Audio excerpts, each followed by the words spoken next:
Mobil ini bisa dibilang definisi iseng yang produktif. Dan hasil dari keisengan yang produktif ini adalah sebuah mobil yang sangat terbatas yang pernah dibuat oleh Aston Martin. Bahkan kalau bisa dibilang mobil ini adalah the one and only. Cuma satu di dunia. Mobil ini berbasis dari Aston Martin 177 yang sesuai namanya cuma ada 77 unit di dunia. Nah, pada suatu hari tim di Aston Martin menemukan sebuah prototipe dari 177 tadi. Kondisinya masih bagus, odometernya juga masih rendah banget. Intinya ini barang masih bagus, masih layak. Tapi cuma teronggok di gudangnya Aston Martin aja gitu. Melihat hal ini muncullah ide untuk menjadikannya sesuatu gitu. Waktu itu mereka pikir, nggak mungkin dong kalau dijual lagi sebagai 177 karena kan mereka juga udah komitmen ke customernya bahwa cuma ada 77 unit 177 di dunia.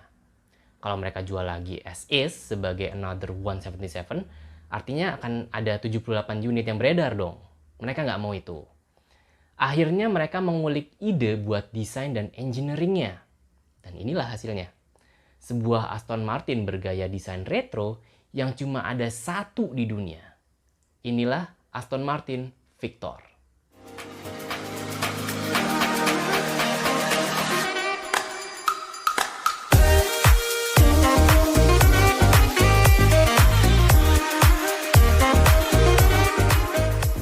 Kebayang nggak sih ketika kalian tiba-tiba dapat telepon dari Aston Martin, terus ditanya, "Halo mas, kita lagi kepikiran untuk bikin mobil yang cuma ada satu di dunia. Kira-kira mas tertarik nggak?" Ditawarinnya buat SPK mobil yang cuma ada satu di dunia.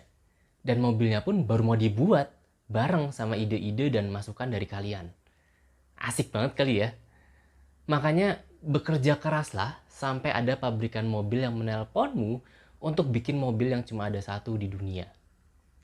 Ya anyway, kalau secara desain, tim di Aston Martin itu sebetulnya mengakui bahwa mereka nggak terbiasa bikin desain mobil retro. Tapi desain yang mereka hasilkan di Victor ini harus diakuin keren banget sih. Waktu pertama kali saya lihat kemunculannya aja, Aston Martin Victor langsung mencuri hati saya. Gila, keren banget nih mobil. Kebetulan karena saya juga suka desain-desain modern yang terinspirasi dari model retro sih. Nah, kenapa akhirnya Victor bisa jadi berbentuk retro begini?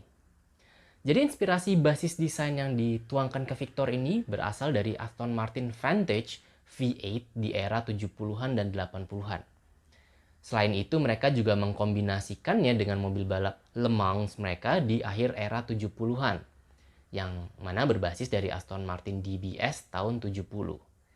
Desainnya itu simple, clean, dan gak rame buat si Aston Martin Victor ini. Aston Martin memang membangun Victor dengan mencomot beberapa komponen-komponen dari saudara hypercar-nya seperti Vulcan dan Valkyrie. Tapi nggak berarti membuat Victor jadi bertampang overly agresif seperti saudara-saudaranya. Kalau mau diibaratkan wajah pria, Victor ini nggak ganteng, tapi dia laki banget gitu. Maskulin. Bukan wajah pria yang suka perawatan, yang mulus ala personil K-pop. Bukan. Tapi wajah pria yang hobinya tuh naik gunung, yang hobi motoran pakai moge gitu. Makanya tampilannya tuh dari depan cukup straightforward gitu. Lampunya dibuat bulat. Di saat semua mobil supercar dan hypercar modern justru memipihkan lampu headlampnya gitu ya. Desain grillnya masih memakai bentuk signature-nya Aston Martin. Dan sekilas sepertinya bentuk ini mengambil dari milik Aston Martin Vulcan. Di mana konstruksinya itu agak nongol keluar kayak semacam 3 dimensi gitu ya. Dan mengekspos material carbon fibernya. Secara ukuran grillnya Victor cukup besar, tapi masih proporsional lah. Bentuknya masih wajar, nggak awkward kayak lagi ngelihat grillnya BMW.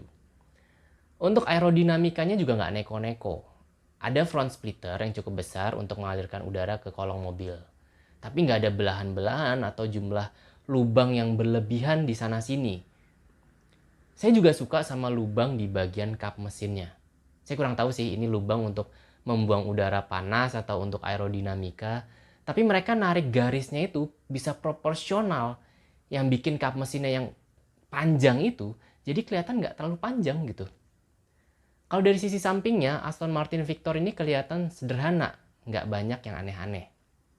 Palingan yang akan langsung kelihatan oleh mata adalah knalpot yang diletakkan di bawah pintu dekat dengan fender belakang. Oh, sama yang di bagian buntutnya nih.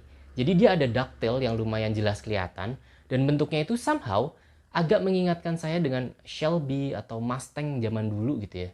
Kalau dilihat dari dekat malah agak mirip buritannya Dodge Viper juga sih.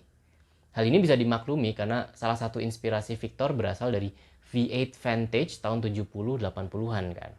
Yang mana saat itu Vantage pun juga terinspirasi dari beberapa muscle car Amerika. Jadi inspirasi ini masih mengalir terus sampai ke Victor. Tapi menurut saya, kehadiran ducktail ala muscle car ini justru jadi penegas kalau Victor ini emang muscle car gitu, tapi berdarah Inggris. Sedangkan sisanya masih kelihatan simple, tapi tetap sangar. Kalau di sisi belakang, nah ini pendapat saya agak mix nih. Sebetulnya sisi belakangnya kelihatan simple sih. Layout lampu, badge logo, dan emblem tulisan Aston Martin, itu semua kelihatan sporty elegan gitu. Tapi begitu lihat rear diffusernya yang berukuran besar, baru kelihatan garangnya. Kayak lagi melihat sebuah mobil balap Le Mans atau GT. Dan kesan yang muncul di bagian belakangnya ini nggak sepenuhnya retro. Desain taillight-nya pakai model yang sama dengan milik Valkyrie. Jadi semacam model 3D gitu. Jadi ya balance antara retro dan modernnya. Dan semua tampilan eksterior ini dibalut dengan warna British Green. Semacam hijau army gitu ya. Wah keren banget sih ini mobil, udahlah susah jelasinnya. Terus gimana dengan urusan mesinnya? Apakah segarang penampilannya? Victor menggunakan mesin milik Aston Martin 177 yang berukuran 7300 cc V12 naturally aspirated. Tapi mesinnya ini nggak serta-merta langsung copy paste begitu aja ya. Mesinnya dikulik lagi supaya total output tenaganya bisa meningkat. Peningkatannya ya lumayan. Kalau mesin asli 177 bertenaga 750 horsepower, output tenaga mesinnya Victor berhasil naik sampai 836 horsepower. Dan yang nggak kalah seru adalah Aston Martin Victor ini dibuat dalam format transmisi manual 6 percepatan. Salut sih sama pemiliknya Victor. Dia lebih milih buat dipasangin manual dibanding pakai pedal shift. Cocok nih buat ditempelin stiker Real Man Use 3 Pedals. Pertama kali saya lihat foto interiornya Victor, langsung dapat kesan yang unik. Tampilannya itu sederhana, nggak terkesan dipaksakan, tapi tetap enak dilihat. Kombinasi antara kemewahan tradisional dengan material kulit dan kayu berhasil membaur sempurna dengan kesan teknikal modern dengan material-material macam carbon fiber yang berfinish satin.